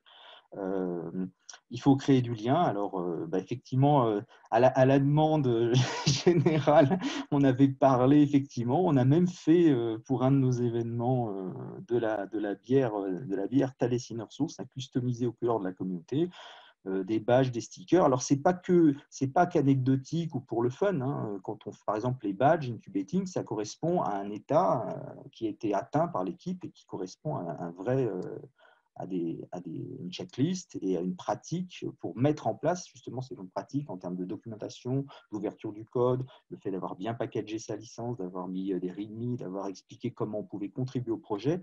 Tout ça permet aux gens d'atteindre le grade, par exemple, incubating. Et puis, on a des instances, on a créé une charte, et au départ d'ailleurs aussi avec l'aide de Gaël, et puis elle a évolué depuis. Du coup, aujourd'hui, c'est implémenté. On a des membres des représentants dans l'organisation qui viennent aider, qui viennent de toutes les entités du groupe. Alors, spécial, j'ai rajouté ce slide dans la dernière minute à la demande générale. effectivement, ça amène, quand on anime une communauté comme ça dans le groupe Thales, j'ai dû fournir quelques explications sur le pourquoi je recevais une palette entière de bière. Et j'ai dû aussi expliquer à mes enfants quel était exactement mon travail chez Thales, parce que ça les a un peu surpris sur le moment quand ils ont vu ce genre de livraison arriver dans… Voilà, ils se sont interrogés, je pense. Alors aussi bien eux d'ailleurs que le contrôleur de gestion du groupe qui se demandait aussi, il se posait aussi pas mal de questions. Voilà. En tout cas, ça fait partie je dirais, de choses qui peuvent paraître fun, mais qui ne sont pas optionnelles pour essayer de promouvoir de telles pratiques dans la communauté. Voilà, puis j'ai mis une petite conclusion, une petite synthèse en français. Voilà, le changement de culture, c'est un challenge clé. Alors, je suis passé très vite. Si vous êtes curieux sur savoir plus en détail sur ce qu'on a fait en termes d'outils, de cadre légal et d'animation de la communauté, voilà, n'hésitez pas à me contacter. Voilà, je continue d'essayer c'est aussi dans mes objectifs de créer du lien avec d'autres entreprises qui le font déjà ou qui cherchent à le faire pour essayer qu'on partage nos expériences et qu'on progresse ensemble. Voilà. En tout cas, voilà, aujourd'hui, c'est la situation, c'est comme ça que ça se passe chez Thales. Merci beaucoup, Thomas. Effectivement, j'aime bien l'anecdote de la bière parce que c'était, je pense, ma partie de l'anecdote, c'est qu'effectivement, la première fois qu'on s'est rencontrés, on est allé boire une bière ensemble. Et je t'ai dit, ouais, un des trucs quand même, il faut créer du lien. Et un des trucs que tu auras du mal à faire chez Thales, c'est d'avoir un budget pour offrir des bières aux participants de l'InnerSource. Et moins de 18 mois plus tard, tu avais cette magnifique bière étiquetée Thales InnerSource. Très bien, merci beaucoup. On a eu pas mal de commentaires, mais enfin, pas vraiment de commentaires. Il y a eu une discussion sur le chat en même temps, comme souvent. J'ai eu peur que ce soit lié à des problèmes techniques et sur le moment, j'ai pas… Non, pas du tout. C'était rien de problématique. Je pense qu'on va rapidement passer à Florent qui a la dernière présentation à nous faire. Donc, Florent, tu peux commencer à partager ton écran. Et puis après, on aura, je pense, un petit quart d'heure de discussion. D'accord, donc il y a beaucoup. Merci. Donc voilà, je vais prendre. Voilà, l'honneur me revient de terminer ce meet-up, du moins la dernière présentation. Alors l'idée, effectivement, c'est de vous faire un premier retour d'expérience sur l'InnerSource, tel que j'ai pu le voir. Alors, vous pourrez regarder, beaucoup de l'expérience est inspirée de ce que je fais chez des grands comptes, notamment un grand compte de l'énergie qui ne sera pas très difficile du tout à identifier, mais que je fais aussi sur d'autres plus petites structures ou chez des personnes, quelqu'un du monde du télécom aussi. Voilà. Donc c'est pour ça que j'ai fait cette présentation de manière anonyme et qui se base beaucoup sur l'expérience passée. Donc, je suis en mode conseil chez Société Enix. J'interviens aussi auprès du hub systématique et j'ai une autre vie sur le site linuxfr.org qu'un certain nombre d'entre vous doivent connaître. Si ce n'est pas le cas, je vous invite à aller y faire un tour. Voilà, alors je ne vais pas revenir, je vais passer très vite sur ce qu'ont dit mes petits camarades juste avant. Je ne vais pas revenir sur la définition de l'InnerSource et vous allez voir au niveau de la présentation, beaucoup de choses retournent effectivement aux côtés de l'humain qui a été beaucoup mis en avant par les précédents intervenants. Donc je vais pas, voilà. Mais voilà, l'InnerSource est fait chez beaucoup de personnes. Les motivations sont différentes en fonction des personas. Voilà, comme on disait au niveau des entreprises, ce qu'elles y cherchent, c'est voilà, favoriser la collaboration. Principalement, c'est pas l'InnerSource ou l'open source, pour l'open source, pour l'InnerSource, c'est vraiment qu'est-ce qu'on va y trouver. Donc voilà, c'est casser les silos, favoriser la collaboration, améliorer la productivité. Le développement logiciel est un centre de coûts de plus en plus important. Comment est-ce qu'on peut le réduire? Surtout dans les grands groupes, aider à unifier les processus. Voilà, donc je ne vais pas tous les passer en revue. Peut-être un point, le dernier que vous voyez à l'écran, c'est attirer des talents. Ça, c'est quelque chose qui revient très, très souvent. On fait ça pour de la visibilité aussi, pour recruter, montrer ce que les gens font à l'extérieur au niveau open source. les outils, les méthodes, les manières de faire qu'ils utilisent, ils les retrouveront en interne. Ils ne seront pas dépaysés et ce sera toujours aussi fun de le faire chez eux. Bien que parfois, beaucoup de ces boîtes ne sont pas forcément sur la sexy list quand des devs ou des gens pointus veulent travailler. Donc voilà, pour aider au recrutement, ces boîtes-là se font. Et on voit, il n'y a pas que les Américains. Donc PayPal, effectivement, était précurseur, mais de plus en plus en France le font. Société Générale, Engie, Thales, on a vu, le groupe ADO. Et aussi, certains le font, comme disait, sans le savoir, un peu comme M. Jourdain faisait de la prose sans le savoir, par exemple, ou SNCF. Voilà, donc ça c'était au niveau entreprise. Les motivations sont différentes aussi au niveau du management ou du développeur. Mais il y a toujours, on retrouve toujours des choses là au côté productivité, côté s'amélioration, la satisfaction personnelle, mais on est toujours à la base sur un côté humain. Et là, merci Thomas du petit clin d'œil sur le fameux, voilà, est-ce que vous êtes fier de votre code, est-ce que vous êtes fier de votre projet, partagez-le. Même si on est, et la difficulté vient souvent dans les grands groupes où il arrive dans des groupes où avec plusieurs BU, plusieurs entités, plusieurs raisons sociales différentes, où la collaboration n'est pas forcément facile, l'inner source aide au niveau du code, mais leur faire comprendre que même s'ils peuvent être parfois compétiteurs sur des marchés au sein du même groupe, ils ont tout intérêt à partager et à ne pas réinventer la roue, parce qu'après, de toute façon, ils vont être amenés à travailler ensemble, même s'ils sont compétiteurs sur un même marché. Voilà. Donc, les fondamentaux tels que j'ai pu les voir et le mettre en œuvre un certain nombre de comptes, il faut toujours, cette pyramide qu'on retrouvait aussi, mais un peu différente chez Philippe, il faut une base outillée, une base des outils de CI/CD avec un management de projet pour être capable justement de produire du logiciel de manière répétable, automatisée, scalable. Et ensuite vient cette conduite du changement au niveau des livrables que l'on va produire basés sur ces outils qui sont ce qu'on appelle donc les 3 assets identifiés, la connaissance, tout ce qui est documentation, les README, la documentation sur Read-the-Docs en interne, sur un outil comme XWiki, Confluence ou autre. Voilà. Ensuite, à partir de ça, souvent, et c'est un peu le même process quand vous allez chercher un logiciel sur GitHub ou GitLab ou SourceForge à l'époque. Vous allez d'abord regarder la doc. Si la doc est bien faite, ça vous plaît, vous dites que vous avez un besoin, vous regardez la doc, vous dites OK, je regarde les features, ça correspond à mon besoin. Derrière, je vais regarder si les binaires sont disponibles. OK, les binaires sont disponibles, je vais faire un POC, je vais tester, je vais vérifier est-ce que ça correspond bien, est-ce que je peux le mettre dans ma propre chaîne de production à moi. Voilà, je peux faire tous les tests avec. Et potentiellement derrière, vous allez devoir adapter ce logiciel à vos besoins. Et c'est là où vous allez avoir besoin des sources, le troisième type d'asset. Typiquement, j'utilise un logiciel qui a été développé pour le marché européen dans une BU européenne d'un grand groupe. Je veux pouvoir l'adapter au marché sud-américain, donc il faut l'adapter au niveau des langues, des régulations locales, des lois et des régulations locales. Voilà. Tout ça, il faut pouvoir potentiellement l'adapter. Donc, pour ça, j'ai besoin d'accès aux sources. Et si la langue n'a pas été externalisée, je peux faire une contribution pour externaliser la gestion des langues, rajouter l'espagnol, le portugais, alors qu'il y avait le français et le batave avant. Voilà.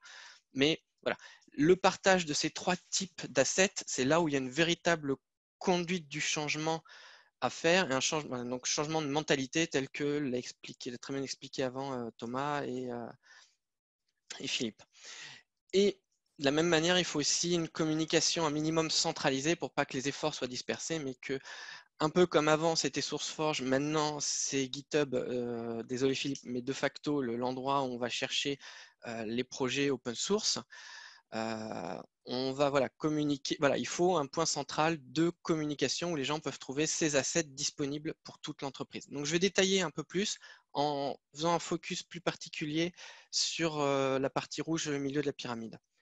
Donc voilà. De toute façon, la partie outils, je ne vais pas y revenir très longtemps. Souvent, les approches sont multiples dans les entreprises. On voit souvent des approches, souvent les gens ont des approches monolithiques, ils prennent un outil, un seul, ils concentrent tout dessus. Et d'autres vont faire du cherry pick et vont faire leur glue à partir d'autres outils, vont prendre un Jenkins, un Artifactory, vont mettre un guide dans un coin et puis vont prendre un Jira ou un Tulip pour la partie gestion de projet, un XWiki, un Confluence pour la doc. Ils vont faire ça, puis ils vont faire la glue. Et puis derrière, ils vont l'héberger chacun. Alors ça va de AWS, Azure, ils vont déployer leur propre OpenShift, OpenStack, ils vont mettre du Rancher. Enfin, voilà, ils peuvent vraiment, j'ai pu croiser tout type d'approche. Et là, ça dépend, on va dire, il y a un choix initial qui est fait. Il faut vivre avec. Il a ses avantages et ses défauts à chaque fois. Mais vous avez besoin de cette base outillée qui couvre tout le cycle de vie du logiciel. Une fois que vous avez ça, vous êtes capable de produire du logiciel, ces assets. Voilà.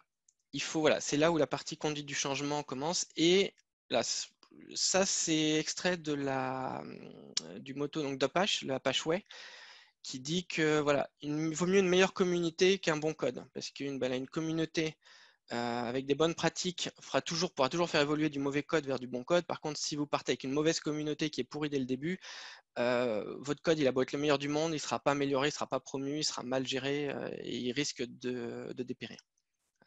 Donc voilà, c'est encore une fois, plus que de la licence, plus que du code.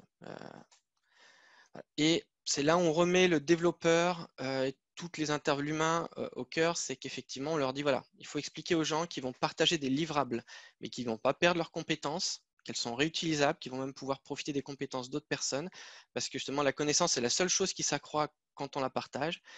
Ils deviennent plus indispensables, ça aussi, voilà, ils ne sont plus le fameux bus factor.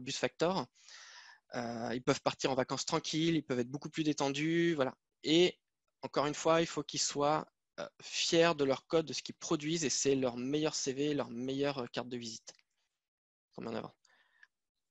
Le fait de partager. Et on leur dit, voilà, on leur explique que ça a beau être leur bébé, ils ne perdent pas la main sur leur projet, même c'est pas parce qu'il est inner source, il est open source, il est inner source en interne, qu'ils vont perdre la main. Voilà, il faut qu'il y ait vraiment, il y a une gouvernance globale. Le grand groupe pour lequel je travaille a communiqué il y a 5 mois comme quoi ils ont sorti une licence inner source. D'ailleurs, qui était un travail un peu de travail commun, qui est basé donc sur l'EPL, à la base, l'Eclipse Public License V2, avec qui on a travaillé avec Thales. Thales a fait sa propre version, on a dérivé, on a fait des retours à Thales. Donc voilà, il y a eu tout un cadre, on va dire, collaboratif, même à l'extérieur de l'entreprise, pour définir cette gouvernance globale. Et cette gouvernance, comme je disais, il faut qu'elle soit transparente, le mot est déjà sorti, il faut qu'elle soit pilotée par les utilisateurs, par la communauté. Si on leur impose des règles trop strictes, ça ne marchera pas. Il faut qu'on puisse mesurer pour montrer la valeur ajoutée, j'en reparlerai un peu plus tard. Et il faut qu'elle soit aussi connectée au monde ouvert, pouvoir communiquer dessus, notamment pour attirer un peu les talents et montrer ce qui se fait de bien à l'intérieur du groupe. Mais chacun des projets, voilà, ça c'est la globale, il faut que chaque projet va définir derrière sa propre gouvernance, soit via le fameux fichier contributing.md, où vous définissez vos règles de contribution, vos modes de fonctionnement, comment s'architecture votre code, qu'est-ce qu'il faut passer, le nombre de tests unitaires qu'il faut ou pas, voilà, les pull requests, comment vous les gérez. Voilà. Vous ne perdez pas ce qu'on leur explique, c'est que vous faites de l'inner source, vous partagez, mais vous ne perdez pas le contrôle de votre projet. Voilà. Alors, pour qu'un projet soit inner source aussi, il y a un certain nombre de critères. Faut déjà au sein du groupe qu'il y ait un besoin qui soit partagé. Il faut qu'il y ait parce que si jamais vous êtes sur un cas trop particulier, voilà, qui ne sera jamais réutilisé, il n'y a aucun intérêt à se lancer dans l'inner source. Il faut que la technologie soit partagée aussi. C'est vraiment les deux principaux points qu'il faut retrouver. Typiquement, si vous faites du COBOL dans un groupe où vous êtes le seul à en faire, ou si vous êtes le seul à faire du Fortran, très peu d'intérêt à partager. Voilà. Mais une fois qu'on a ces bases-là, il faut que vous soyez prêt à faire, il faut qu'il y ait déjà un minimum de documentation, une architecture modulaire ou un plugin que vous n'ayez pas à vous ingurgiter 100 000 ou 200 000 lignes de code pour comprendre un logiciel, le réutiliser et pouvoir y contribuer par la suite. Et il faut que vous ayez côté humain une core team qui soit là, qui soit ouverte, prêt à accepter les contributions, qui justement propose des opportunités de collaboration, qui est son bug tracker ouvert avec potentiellement ce qu'on appelle des good first issues pour que les gens puissent inciter les gens à contribuer. Et dans tous les domaines, pas forcément au niveau du dev, ça peut être au niveau de la traduction, ça peut être au niveau des architectes, ça peut être au niveau du designer, du UX. Voilà, on ne parle pas forcément que du dev. Voilà. C'est par ordre d'importance, je dirais, les critères pour inner sourcer un projet, sachant que les deux premiers, le besoin et la technologie, sont indispensables. Comme le disait Philippe, il y a quelques no-go, je ne vais pas y revenir, il y a le code sensible, ça on peut rien y faire. Typiquement, Dans les groupes militaires, tout ce qui est lié aux militaires ou à la défense, ou voilà. Dans les groupes l'énergie, tout ce qui est lié au nucléaire, ce sera sensible. Voilà. L'information sensible, faut faire une première analyse aussi avant d'ouvrir pour pas qu'il y ait de secret d'API, de mots de passe, d'URL, un peu sans, voilà, dedans. Mais ça, c'est quelque chose sur lequel on peut travailler. Et pareil, les problématiques de licence. Quand vous êtes dans un groupe homogène, c'est pas un souci.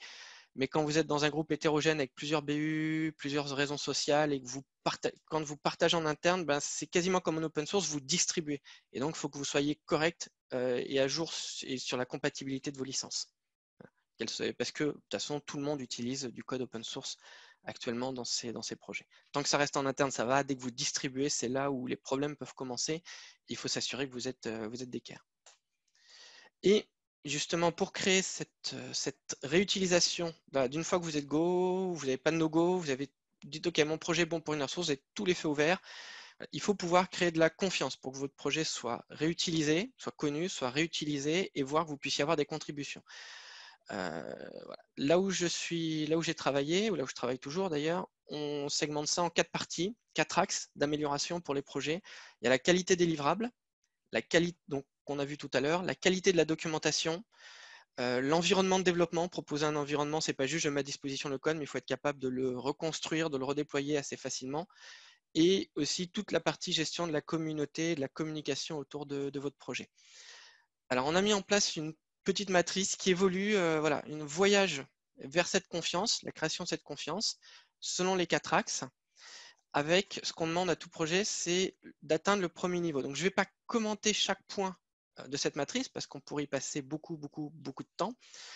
Voilà, l'idée pour dire qu'un projet est inner source minimum, c'est qu'il n'ait pas son propre bug tracker et son propre gestionnaire de sources dans son coin, mais qu'il soit sur le référentiel interne de l'entreprise, par exemple, que ce soit le GitLab, GitHub, Tulip, ce que vous voulez, en interne, avec le bug tracker partagé.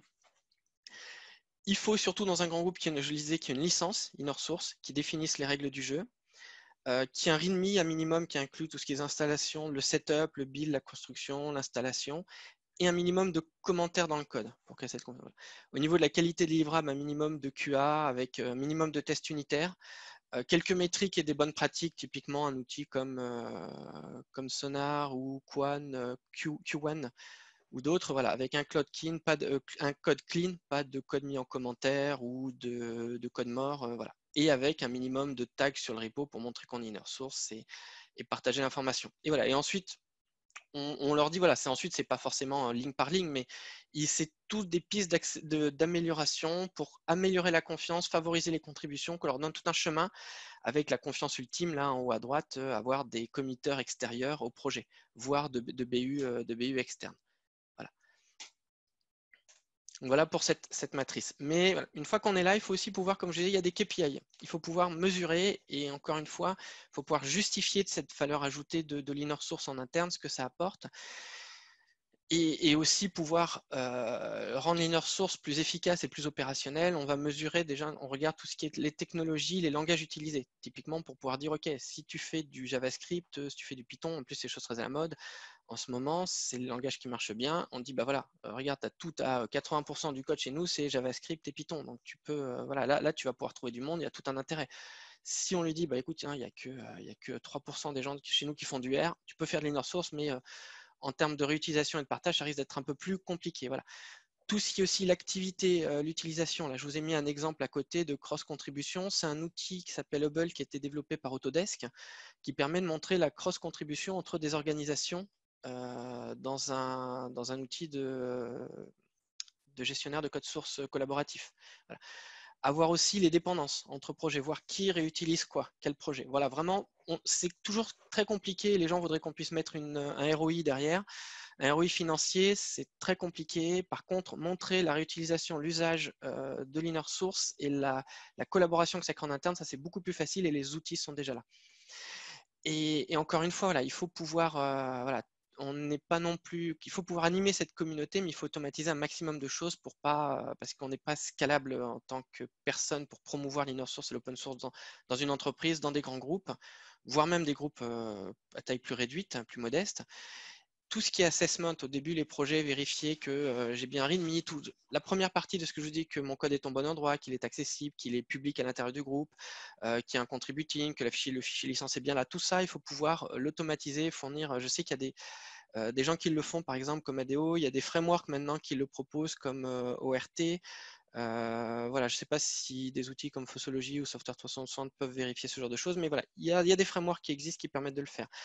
Ce que j'ai mis aussi en place, par exemple, c'est des project templates au sein des groupes. C'est que voilà, avec Cookie Cutter, pour le nommer, c'est un petit outil qui permet de, voilà, vous avez un projet template sur votre Git. Et les gens, donc, à taper Cookie Cutter, le chemin de mon outil template, on répond à un certain nombre de questions, le nom du projet, de l'auteur, quelle licence utiliser, quelle est la cible, etc. Les versions minimum, maximum de Python, de JavaScript, de TypeScript, etc. Quel fichier ou sur quelle plateforme de CI je vais déployer, et ça va me générer tous les bons fichiers. L'architecture with the docs, les gens n'ont plus à se poser de questions, à réinventer la roue pour refaire du with the docs. Ils n'ont même pas besoin de lire la doc, comment je fais bien mon with the docs, comment je l'automatise, comment je me connecte sur mon Travis, mon Circle CI, mon GitLab Automation. Voilà. De la même manière, tout ce qui est détection de vulnérabilité de sécurité pour créer la confiance, voilà, tout ça, c'est des choses qui peuvent s'automatiser, qui doivent être automatisées très vite pour montrer justement, pour pouvoir favoriser la mise en œuvre de l'inner-source et que les gens ne perdent pas leur temps sur la plomberie sur le sujet. Voilà, donc ça, c'était pour la partie conduite du changement. Et il faut un point central, donc là, je ne sais pas combien de temps il me reste, ou j'ai dû déborder un peu, je vais aller faire très vite. Il faut aller vite. La partie communication, voilà. Pour que votre initiative prospère, comme je disais, il faut avoir un OSPO, il faut avoir un point central de communication, il faut avoir aussi un index, une cartographie, un point central pour retrouver une vitrine unique, pour retrouver tous vos projets, une ressource. Je ne vais pas rentrer dans le détail ici, c'est des choses qui doivent vous parler un peu plus. Voilà. Et donc au final, l'inner source n'est pas une rivière tranquille. Voilà. La technique est facile, on a vu, on s'en sortira toujours côté technique. C'est toujours la partie humaine qui est difficile. Voilà, je vous laisse lire les points. De toute façon, les slides sont à disposition. Il faut retirer tout ce qui est tout ce qui est la passion, les gens qui passionnent sur le sujet. Il faut fournir une licence, un cadre, un framework légal. Il faut fournir aussi, comme on l'a vu, une journée en voyage quelque chose de prêt à être utilisé et assez flexible pour que les gens puissent y retrouver et y aller à leur vitesse comme ils le souhaitent et commencer par la doc s'ils préfèrent la doc, le code, voilà. Et ce qu'on montre aussi, c'est que l'inner source ou l'open source répondent à des besoins métiers légitimes. Hein. Le fait de pouvoir open sourcer, je ne vais pas rentrer dans les détails, ou de mettre en inner source, ça répond à des besoins métiers. Ce n'est pas juste pour se faire plaisir aussi et créer de la collaboration. Et il faut savoir, comme on l'a vu au début, aussi adapter son discours. Hein. Si je parle aux développeurs, ce n'est pas la même chose que si je parle à des managers de plus ou moins haut niveau. Et revenir aux fondamentaux et ne pas partir sur les aspects trop philosophiques d'une boîte, même si le côté libre me tient à cœur. C'est un discours qui parfois peut être contre-productif en entreprise. Voilà, le message final est là et j'ai terminé. Merci beaucoup, si vous avez Florent, des questions, pour cette conclusion. Je pense qu'on a quelques questions. Moi, j'en ai noté quelques-unes dans le chat au fur et à mesure. Donc, peut-être pour démarrer, David Siama voulait poser une question à Thomas Froment et je pense que peut-être elle s'applique aussi à toi, Florent. C'était quid du middle management? Quelle est la réaction du middle management initialement chez Thales et peut-être dans ce que tu as observé? On commence par Thomas. Oui, je peux répondre. En fait, dans l'entreprise, il y a des freins à plusieurs niveaux, mais le middle management, pas forcément plus que d'autres. C'est-à-dire finalement, bien souvent, les développeurs, ils ont peur d'exposer leur code, ils ont la crainte. Donc, chacun a des craintes différentes. Le middle manager, lui, va plus être en demande d'une preuve de ROI. Et comme l'a mentionné Florent, c'est très difficile de mesurer du ROI de l'inner source, en tout cas de calculer les gains financiers. Donc là, ce qui est important, ce qui nous aide beaucoup, en tout cas, moi, si je parle de notre cas chez Thales, c'est d'avoir le support du top management parce que ça sert à bien rappeler et du coup à passer le message dans toute l'entreprise, et middle management inclus, que c'est quelque chose qui est important pour le groupe, ça fait partie de leurs objectifs. Donc ça, c'est quelque chose qui est mis en place chez nous et qui, effectivement, j'en ai pas parlé dans la présentation, mais le support du top management est très important est un énorme gain pour le déploiement de l'initiative. Oui, effectivement, je confirme, hein. Il faut que le support soit à tous les niveaux. Comme j'ai montré, que ce soit au niveau du top management, du middle management ou voire de la base. Si pour un projet, alors il y a des projets, des BU, des business units où ça peut fonctionner et ça fonctionnera très bien, et d'autres où il va y avoir un point de blocage, même si au niveau du groupe, ça dit qu'il faut y aller vers l'inner source, il faut y aller vers de la collaboration. Si derrière vous avez un middle management qui bloque ou vous avez des développeurs qui sont là, c'est complètement outsourcé, ou s'il y a une partie du projet qui est outsourcée chez une grosse SS2I, ou des développeurs, c'est juste, on va dire, alimentaire. Pour eux, je viens, je fais mon travail, je repars, qu'il n'y a pas un minimum d'intérêt ou de valorisation, de souhait de reconnaissance. Sur un projet, ça ne marchera pas. Voilà, il faut vraiment qu'à tous les niveaux, il n'y ait pas de points bloquants. Sinon, voilà, on se retrouve à faire d'énormes efforts avant d'arriver à débloquer une situation. Et je dirais qu'il faut démarrer vraiment, il faut essayer de trouver les projets qui sont moteurs partants et se créer des ambassadeurs qui vont créer une bonne dynamique plutôt que de s'évertuer sur un projet qui va bloquer, quoi. Voilà. Bon point. Après, il y avait une question de Philippe Krief. C'est est-ce que le fait de reprocher à l'inner source d'être un frein à la collaboration, est-ce qu'on ne peut pas reprocher à l'inner source d'être un frein à la collaboration sur les projets inner source? Et Les projets open source. quel est votre… Vas-y, Philippe. J'ai pas compris la question. Ah, excuse-moi, j'ai dit… Non, voilà, on reproche souvent à l'inner source d'être un frein à la collaboration sur les projets open source pour les entreprises qui préfèrent plutôt l'entre-soi à ce moment-là et au cause développement. Qu'est-ce que vous en pensez? Alors, je peux faire une réponse en deux temps. La première, et c'est vu comme ça, c'est surtout j'ai deux exemples très récents c'est un tremplin pour l'open source, Et c'est clair, il y a certains projets qui ne seront jamais open sourcés, et même des projets inner source, c'est même pas la peine d'y penser. Ça peut être un facteur en interne de développement, du moins de croissance, mais à l'externe, c'est la compétition et il ne faut pas que les autres puissent y avoir accès. Mais c'est un tremplin, il y a des projets qui vont être open source. J'ai un certain nombre d'exemples, je pourrais les donner, je ne vais pas rentrer dans le détail ici. Ça, c'est la première chose. Deuxième chose, ça initie les gens en interne qui n'avaient pas trop connaissance de l'open source, les pratiques. Donc, l'inner source, ils vont apprendre ces méthodologies, certains vont les retrouver, d'autres vont les découvrir. Et là, ça va permettre de pouvoir potentiellement, et comme tous les projets utilisent de l'open source forcément en interne, des librairies JavaScript avec NPM, avec Node.js maintenant le déploiement, ou avec Python, PyPy, Conda, ils utilisent forcément des librairies open source. Et donc, ça va permettre de pouvoir dire, bah, tiens, je vais pouvoir contribuer, j'ai trouvé un bug, je vais pouvoir le solliciter, je sais comment ça fonctionne, je le fais en interne, je suis capable de le faire en externe. Voilà. Donc, ça peut être un frein dans des cas, mais pour moi, les avantages surpassent les inconvénients. Voilà, c'est ma réponse en deux temps. Merci. J'allais répondre aussi un peu ce sens en disant, si l'entreprise n'est pas prête à faire de l'inner source, il y a des chances qu'elle ne soit pas prête à en faire de l'open source non plus, en fait. Donc, effectivement, ça peut être vu comme une bonne première étape pour faire aussi de l'open source. Et justement, nous, on travaille maintenant à essayer de faire que le passage de inner à open soit le plus fluide possible pour les gens qui font de l'inner source dans le groupe Thales. Et vous ne voyez pas plutôt des gens qui font du fork et puis après qui restent sur leur fork chez eux? Non, moi ce que j'ai vu concrètement, c'est qu'à partir du moment où le projet est open sourcé, et je pourrais donner encore une fois le pointer vers deux liens, là je le mettrai juste après à partir du moment où le projet est open sourcé pour eux, c'est sur leur référentiel externe, alors là c'est GitHub, c'est sur github.com, sur leur organisation github.com, et derrière ils le traitent comme un projet open source. C'est un projet open source comme un autre, même si c'est eux qui sont les principaux contributeurs. Mais ensuite, ils l'intègrent comme n'importe quel autre projet open source qu'ils ne maîtrisent pas.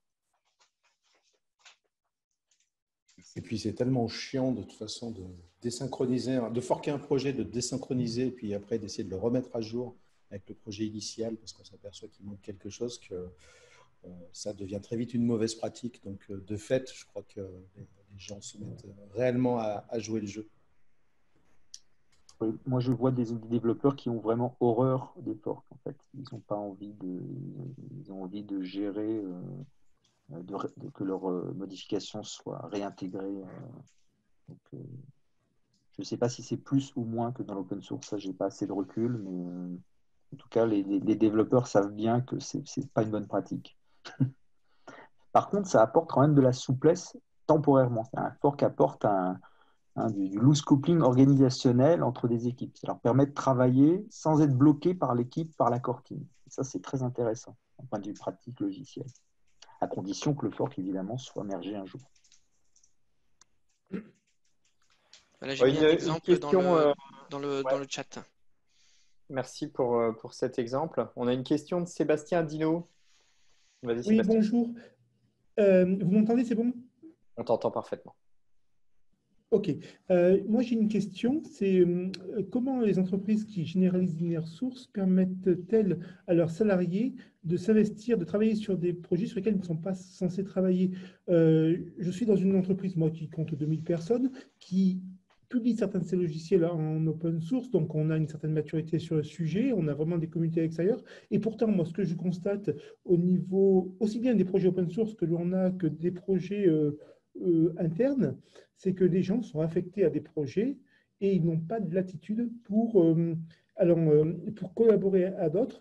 Et c'est un verrou que je n'ai pas encore réussi à casser. Comment faites-vous, vous, dans vos entreprises? J'ai un début de réponse. Donc, ça veut dire que je n'ai pas la réponse complète, hein, mais je vais dire comment ça se passe chez nous. Donc, chez GitLab, globalement, tout est ouvert et on peut contribuer à tout. Ça peut amener des débordements. Par exemple, un TAM, donc un Technical Account Manager comme moi, son job, hein, c'est de faire que son client soit content.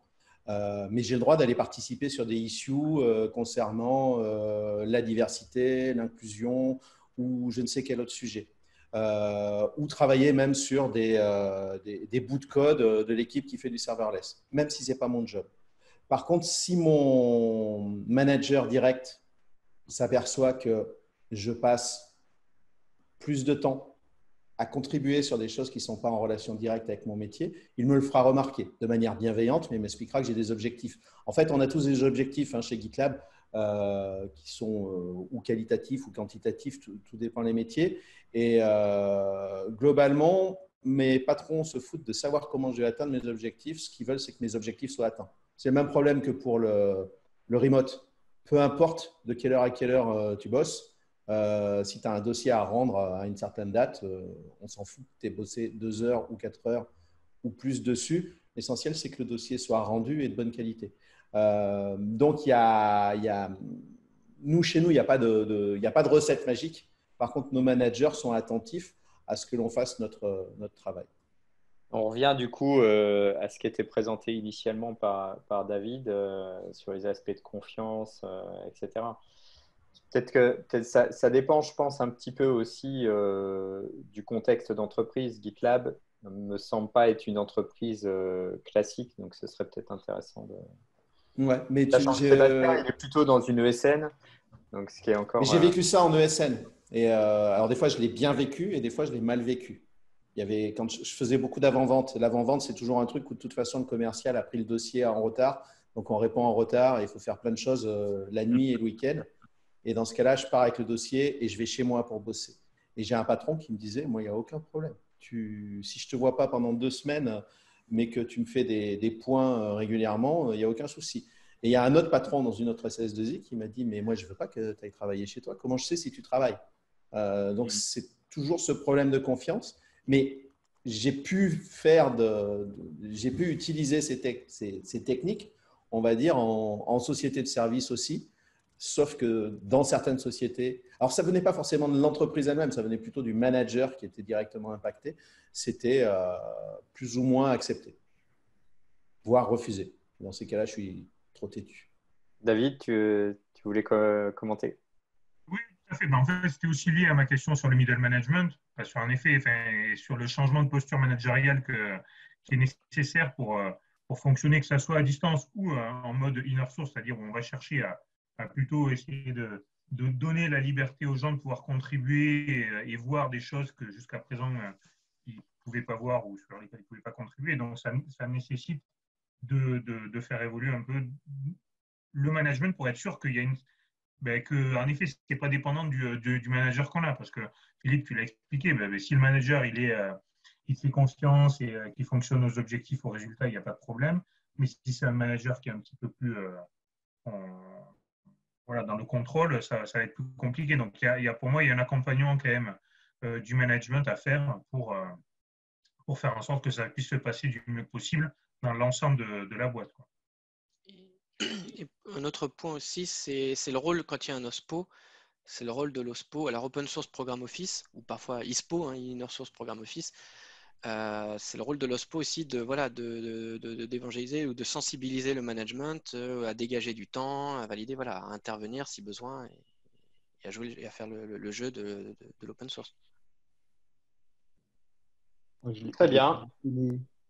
Je n'ai pas mentionné tout à l'heure, mais nous, dans le Strategic Board Inner Source, qui représente en fait le top management, il y a quelqu'un qui est représentant des ressources humaines et qui est en charge du leadership model, qui justement travaille à la transformation du leadership model.